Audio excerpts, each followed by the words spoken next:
킹스맨 오늘도 두 명의 요원들과 함께합니다. 김한 한결이 기자, 그리고 오늘부터 함께 킹스맨 활동을 해주실 이현웅 YTN 라디오 아나운서 함께합니다. 안녕하십니까? 네, 안녕하십니까? 안녕하세요. 자, 우리 이 아나운서는 제가 좀 새벽에 지금 TV를 봤습니다. 아, 예. 또 잠시 있으면 또 라디오를 또 하셔야 돼요. 아, 그렇죠. 하루 종일 방송을 힘들게. 뭐 이런 표현이 어떨지 모르겠지만 YTN의 노예. 제가 딱 스튜디오에 들어오자마자 아침부터 굉장히 뽀송뽀송하시더라고요. 네. 그래서 지금 너무 좋습니다. 근데 프로 사실 방송입니다. 아, 그렇습니까? 네, 이렇게 또 중요한 자리에 요원으로 불러주셔서 저는 항상 너무 기쁜 마음으로 왔죠. 항상 듣고 있어요. 박주영했습니다. 그거 저 따라하는 걸 이현웅입니다. 이현웅입니다. 네. 그거 너무 좋았습니다. 표준으로 쓰시는 거 아니었어요? 아, 죄송해요. 저를 따라 네. 한 번씩 해가지고 잘 부탁드리고요. 잘 부탁드립니다. 자, 첫 번째 소식 전해주십시오. 네, 오늘 첫 번째 소식은 운명의 주 시작입니다. 아하. 국민의힘 이준석 대표의 정치 생명이 걸린 윤리위원회 징계 심의가 사흘 앞으로 다가왔습니다. 바로 7일 이번 주 목요일인데요.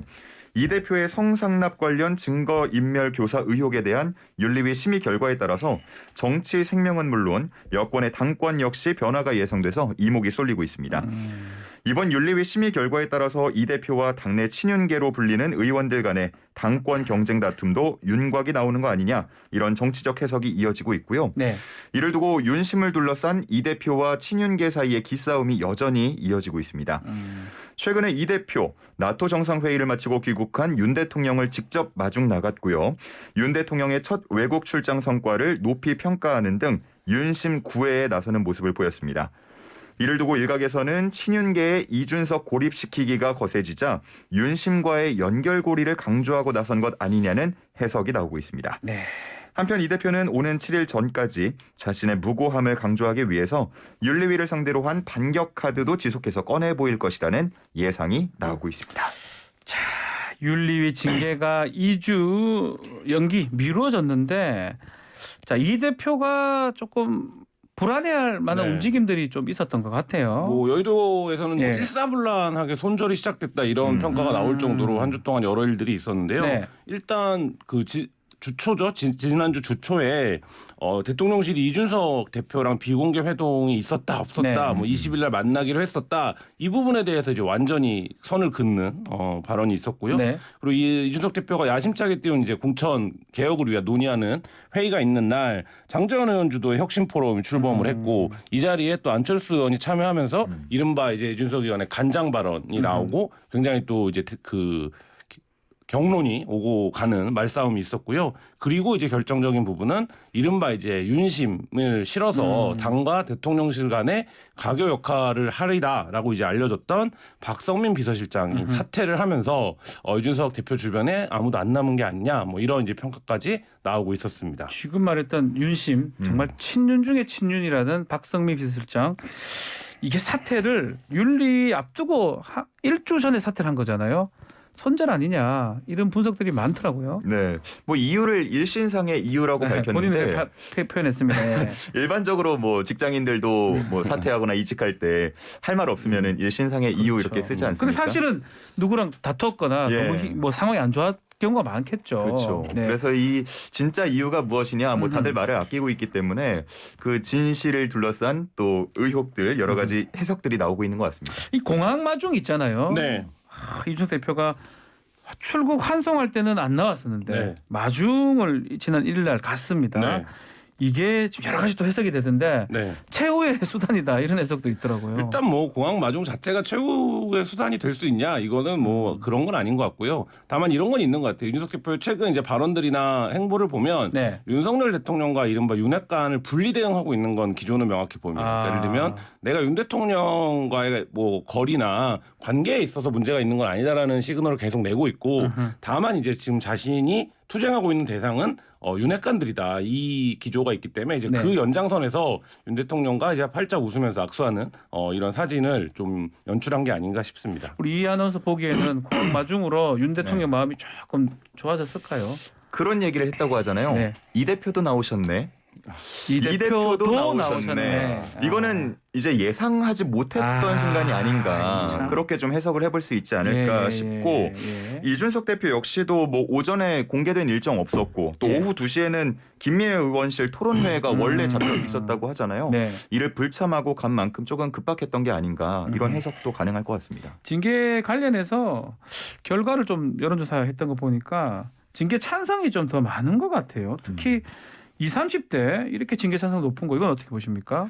뭐 역시나 청년들은 네. 이런 성비위 문제 그리고 공정 문제 뭐 이런 것들에 워낙 민감하기 때문에 지금 20대와 30대 중심으로는 좀 찬성하는 입장이 징계를 찬성하는 입장이 많이 나온 것 같습니다. 네. 이런 부분이 있는데 이게 자꾸 이제 언론도 그렇고 윤석 대표도 그렇고 정치 공학적인 어떤 관계 속에서 이 징계를 설명하는데 그게 아니라 이게 지금 헌정 역사상 최초의 여당 대표의 성접대 사건이고요. 네. 그리고 이게 그 사실을 무마하기 위해서 매수한 게 아니냐라는 의혹이 있는 사건이기 때문에 그 자체 사안의 어떤 심각함 그리고 그 부분에 대한 이준석 대표의 어떤 윤리적이고 진솔한 얘기 이런 것들이 좀 수반이 되어야 되는데 자꾸 이제 너무 문제를 이준석 대표가 스스로 공학적으로 몰고 가는 측면이 있습니다. 어쨌든 간에 이제 이번 주에 징계가 이루어지면 이 대표도 그런 표시도 했습니다. SNS에 자기 길을 가겠다 뭐 등등. 가만히 있을 것 같진 않아요. 그러니까 지금 뭐 이미 투트랙 전략을 쓰고 있는데요. 뭐 내가 만약에 대통령을 직접 도울 수 있는 기회와 여건이 된다면 지지율 하락을 내가 막을 수 있는 20일 안에 막을 수 있다. 이게 이제 그렇죠. 대선 때도 많이 썼던. 뭐 며칠 안에 뭘 네. 하겠다, 몇 퍼센트 뭐 주머니 얘기. 그러니까 이제 그 얘기의 핵심은 이제 정권의 차원에서 내가 도움이 되는 역할이 분명히 있을 거다라는 메시지를 대통령실에 계속 보내고 있고 네. 또 한 가지는 뭐 그들이 원하지 않는 방향으로 달려가겠다는 얘기도 했잖아요. 그렇죠. 예, 그렇게 보면 이제 여론전이나 선동전을 통해서 그리고 또 본인이 스스로 나처럼 여론 선동을 잘하는 사람이 흑화되면 그걸 지켜보는 것도 재밌을 거다 이런 표현을 하기도 했거든요. 네. 그러니까 결국에는 이 두 트랙 나를 살려두면 내가 도움이 되는 역할을 분명히 하겠지만 그렇지 않으면 내가 당과 정권에 부담이 되는 활동을 충분히 할 수 있다 이 메시지를 같이 내고 있습니다. 두 가지 다 보고 잘 판단해라 이런 뜻으로 보이긴 한데요. 어쨌든 간 이번 주 가장 큰 이슈는 이준석 당대표의 징계 상황이 아닌가 그렇게 보입니다. 자, 두 번째 소식 야당 소식 전해주시죠. 네, 두 번째는 박지현 당대표 출마 선언입니다. 지방선거 참패의 책임을 지고 물러났던 박지원 더불어민주당 전 공동비상대책위원장이 당대표 선거에 출마하겠다는 의지를 밝혔습니다. 하지만 당내에서는 출마를 두고 자격 미달, 내로 남불 등의 비판이 쏟아지고 있는데요. 박 전 위원장 지난 2일이었죠. MBC와 인터뷰에서 당대표 출마를 결심했다면서 민주당을 다시 국민을 위한 정당, 청년의 목소리를 듣는 정당으로 만들고자 하는 의지를 이 자리에서 밝힌다면서 출마 의지를 밝혔습니다. 네. 한편 박 전 위원장은 이번 전당대회 유력 당권 주자로 꼽히고 있는 이재명 의원에 대한 견제구를 날리기도 했는데요. 이재명 의원이 당대표가 되면 당내 계파 갈등이 더 심해질 것이고 분당의 우려도 있지 않겠느냐는 우려가 있는데 저도 동조하는 바입니다라고 비판했습니다. 네. 박 전 위원장 당대표 출마 선언을 두고 당 안팎에서는 출마 자격을 두고 치열한 공방이 펼쳐지고 있는데요. 우상호 비대위원장 당원 당규상 출마 자격이 없어서 이 문제는 비대위에서 논의해봐야 한다라고 입장을 밝혔고요. 네. 김남국 의원 또 민주당 소속 김빈 전 대통령 비서실 디지털 소통센터 행정관 황희두 노무현 재단 이사 등은 SNS를 통해서 출마 자격을 문제 삼으면서 비판을 이어갔습니다.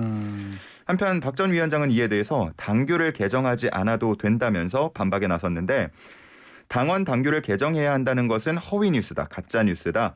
당규에 나오는 당무위원회 의결로 달리 정할 수 있다는 단서 조항에 따라서 처리하면 된다고 주장했습니다. 자, 이게 뭐 지금 계속 얘기가 있는 부분이 이 부분이긴 한데요. 먼저 이 질문 드려볼게요. 당원 당규 논란 네. 6개월 정도 있어야 되고 당비를 납부해야 되는데 지금 5개월 정도밖에 안 됐거든요. 다만 이제 당무위원회 의결로 달리 정할 수 있다라고 단서 조항이 있긴 합니다. 어떻게 보십니까? 이 풀기 굉장히 쉽지 않은 문제인데요. 그러니까 예를 들면 전당대회 룰을 둘러싸고 오늘 아마 전준희가 발표를 할 텐데 애초에 이제 이거를 좀 3개월로 줄이자 이런 이제 논의가 있었는데 결과적으로 지금 그 논의가 원만하게 풀리지 않았거든요. 그런 상태에서 어쨌든 뭐 6개월 이상 납부해야 된다는 당규가 있는데 박 전 비대위원장만 원포인트로 이걸 당무위에서 결정해 줄 경우에 그 정치적 부담과 논란에서 결코 이제 자유로울 수가 없고 이게 이제 박지원 비대위원장 입장에서도 뭐 공정과 상식 이런 이제 공격으로 돌아올 거거든요. 그러니까 그렇기 때문에 사실 이 문제가 어떻게 뭐 정리는 되겠습니다만 굉장히 좀 이렇게 결정하더라도 저렇게 결정하더라도 굉장히 좀 난제인 그런 상황입니다. 난제다 난제. 지금 97 그룹도 출마 선언을 속속들이 하고 있고요. 또 박지원 전 위원장까지 했는데 이게 출마 선언을 하면 흥행이 돼야 되는데 내용이 좀 더 깊어지는 그런 모양새예요. 네. 그러니까 97세대라고 불리는 그룹들이 잇따라서 출마 선언을 하면서 분위기를 좀 끌어올리고 네. 있었거든요. 그런데 박지원 전 위원장이 출마 선언을 하면서 이 분위기가 좀 묘해지고 있는 것 네. 같습니다. 일각에서는 97 그룹들 나올 때 뭐 막판에는 단일화하는 거 아니냐 이런 얘기까지도 나왔었는데 네. 이제 박지원 전 위원장까지 나오게 되면 또 그 구도도 좀 묘해질 수 있거든요. 그래서 좀 지켜봐야 하는 상황이 아닐까 싶습니다. 근데 이제 그 부분에서 이게 네. 이제 내용이 되는 이유 중에 핵심이 97그룹이 자발적으로 지금 나온 거냐 이 부분에 대한 네. 얘기가 이제 서로 오가고 있는데 그러니까 지금 말씀하셨지만 어차피 단일화할 거 아니냐 이거는 반 이재명 전선에서 그냥 세대론에 힘입어 뛰어든 거 아니냐 뭐 그동안의 당 개혁과 혁신으로 해서 무슨 이제 활동을 했었느냐 이 부분에 대한 이제 비판도 같이 나오고 있는 거예요. 그러니까 본인들 스스로가 어떤 지지율을 바탕으로 해서 출마했다기보다는 어떤 전선 대 전선의 차원에서 이제 불려내어진 것이 아니냐 뭐 이런 차원이 있기 때문에 좀 뭐라 그럴까 이게 자생적 경쟁력이 있는 거냐 뭐 이런 비판도 나오고 있습니다. 그렇군요. 이 박 전 위원장 이번 출마를 두고 언론을 이용한 겁박이라는 좀 시선도 있는데요. 특히 당내에서 이 언급도 하기도 전에 본인이 뭐 SNS나 이런 걸 통해서 비대위와 당무에서 논의할 사안인 것으로 알아라고 말하는 것. 네. 이건 논란이 될 것 같은데요. 그러니까 논란이 될 수 있는데 박지원 비대위원장에 대한 공격도 늘 너무 좀 과한 것 같아요. 아, 과합니까? 네, 그러니까 예. 지금 뭐 여러 분들이 나서서 박지원 비대위원장을 공격하고 있는데 박지원 비대위원장이 이렇게 얘기한 부분이 좀 성급했다 이렇게 비판하면 될 일인데 이거를 갖고 이제 무슨 뭐 겁박을 한다 이렇게 얘기를 하는 건 좀 과한 측면이 있는 것 같고요. 이런 측면에서 좀 고민을 민주당이 해야 되지 않을까 싶은데 뭐냐면 민주당의 이른바 청년 정치, 젊은 세대 정치인이 이렇게 이제 뭔가 자기 몫을 갖고 자리를 잡는 게 그건 이제 민주당 사회에서는 굉장히 오랜만에 일어난 일입니다. 근데 네. 이 자원, 지분, 자산을 좀 존중하는 태도, 소중하게 여기는 태도 좀 필요하지 않나 이런 생각도 들고 박지원 비대위원장 관련해서 항상 이제 제기되는 문제 중에 하나가 여의도에서 좀 이제 당의 화합, 인화의 문제가 있다 이런 비판이 있거든요. 근데 박지원 전 비대위원장도 본인이 정치인으로서 계속 활동하고 성장해 나가기 위해선 자신을 향한 비판이 어떤 맥락 속에 있는 건지를 좀 성찰하는 태도도 필요하지 않을까라는 생각이 듭니다. 네, 지금 우리 동시 접속사가 1,200명이 넘었습니다. 오. 우리 이현웅 아나운서 아유, 효과라고 네. 예, 저는 믿고 싶습니다. 뉴페이스는 이현웅 아나운서밖에 기만 없으니까요. 기자 효과이기도 하고요. 네. 하여튼 저 곧 왕관을 또 쓰도록 하겠습니다. 자 그러면 이렇게 되면 민주당 당권 경쟁은 이제 세 그룹 같아요. 97 그룹이 단일화되든지 안 되든지 그리고 박지원 그리고 이재명 이렇게 네. 정리가 좀 되는 모양새로 봐야 되겠죠. 뭐 그렇게 아마 흘러가지 않을까 싶고요. 이제 97그룹이라고 불렀던 분들이 보면은 뭐 세대 교체론 이걸 좀 어떻게 보면 등에 업고 있었는데 좀 애매해진 것 같아요. 네. 예, 20대에 박지원 전 비대위원장이 나오면서 그렇죠. 예. 이게 세대 교체를 어디까지 세대 교체를 하는 걸로 봐야 되는지 그 부분도 좀 주목해 볼 만할 것 같고 이제 한 명씩 뭐 당대표가 되면 어떤 그림이 그려질까 그냥 유권 뭐 이렇게 지켜보는 입장에서는 상상해 보게 되지 않습니까? 네. 박지원 전 이제 비대위원장은 뭐 이른바 내부 총질 이런 얘기까지도 들었던 사람인데 당대표가 되면 또 이끌어야 되는 입장에서 그 포지션을 어떻게 잡을지 만약에 된다면 그 부분도 주목이 되고요. 네. 자, 세 번째 소식 어떤 겁니까? 네, 세 번째는 간만에 여야 공감대 형성입니다. 아하, 예. 아마 이렇게 제목만 들으면 꽤 반가우실 수도 있는데 반가웠어요. 갑자기 반가웠어요. 네, 예. 내용을 설명을 드리겠습니다. 여야가 직장인 점심 물가 부담을 낮추기 위해서 근로자의 비과세식 대비를 현행 10만 원에서 20만 원으로 확대하는 방향의 공감대를 형성했습니다. 지난 2일 정치권에 따르면 송원석 국민의힘 원내수석 부대표는 지난달 중순 근로자의 월 급여에 포함되는 식대의 비과세 한도를 20만 원으로 확대하는 내용의 소득세법 일부 개정안을 발의했습니다. 네. 이에 대해 박홍근 더불어민주당 원내대표가 적극 호응했는데요. 박 원내대표, 비과세 식대 한도를 현행 10만 원에서 20만 원으로 올리고 이를 올해 1월부터 소급 적용하는 밥값 지원법을 임시국회에서 처리하겠다고 밝혔습니다. 앞서 여야는 고물가 대책의 일환으로 유류세 법정 인하폭 50% 확대, 법 개정 추진 의사를 밝히기도 했는데요. 이들 법안은 모두 기획재정위 조세심사소위원회 심사 대상이고요. 고물가 대책과 관련한 법 개정을 위해서는 당장 상임위 가동이 필요한 상황입니다. 하지만 어제 있었던 여야 원내대표 회동 결국 결과를 제대로 내지 못했는데요.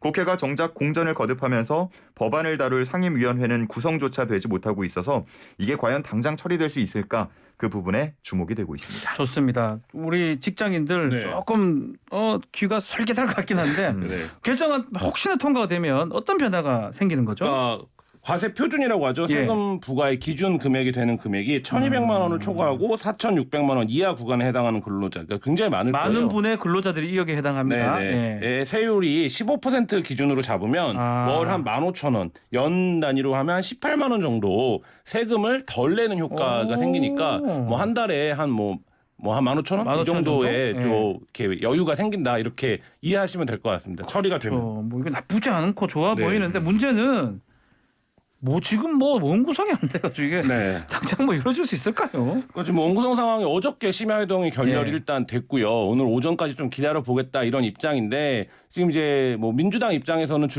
제시할 수 있는 카드를 다 제시한 것 같고 그러면 이제 이 부분을 국민의힘이 수용하느냐 안 하느냐 이런 지금 상황인데 좀 지켜봐야 될 것 같고요. 민주당은 만약에 오늘 오전까지 진전이 이루어지지 않으면 단독으로라도 의장을 선출하겠다 이런 입장입니다.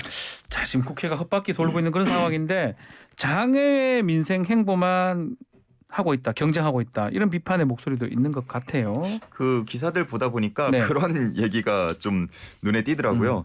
6월 동안 말싸움 값으로만 1,280만 원 받았다. 아이고. 이런 얘기가 있던데 사실 지켜보는 국민들은 한숨만 나오죠. 그렇죠. 물가나 등등 굉장히 어려운 상황에서 국회라도 협의를 하고 좀 협치를 해서 잘 이끌어 나가면 그나마라도 좀 기대를 하고 위안을 삼을 수 있는데 그런 상황이 못 되다 보니까 좀 많이 답답해. 1,280만 원이 세비를 말씀하시는 예, 것 같아요. 싸움하고 돈 받고.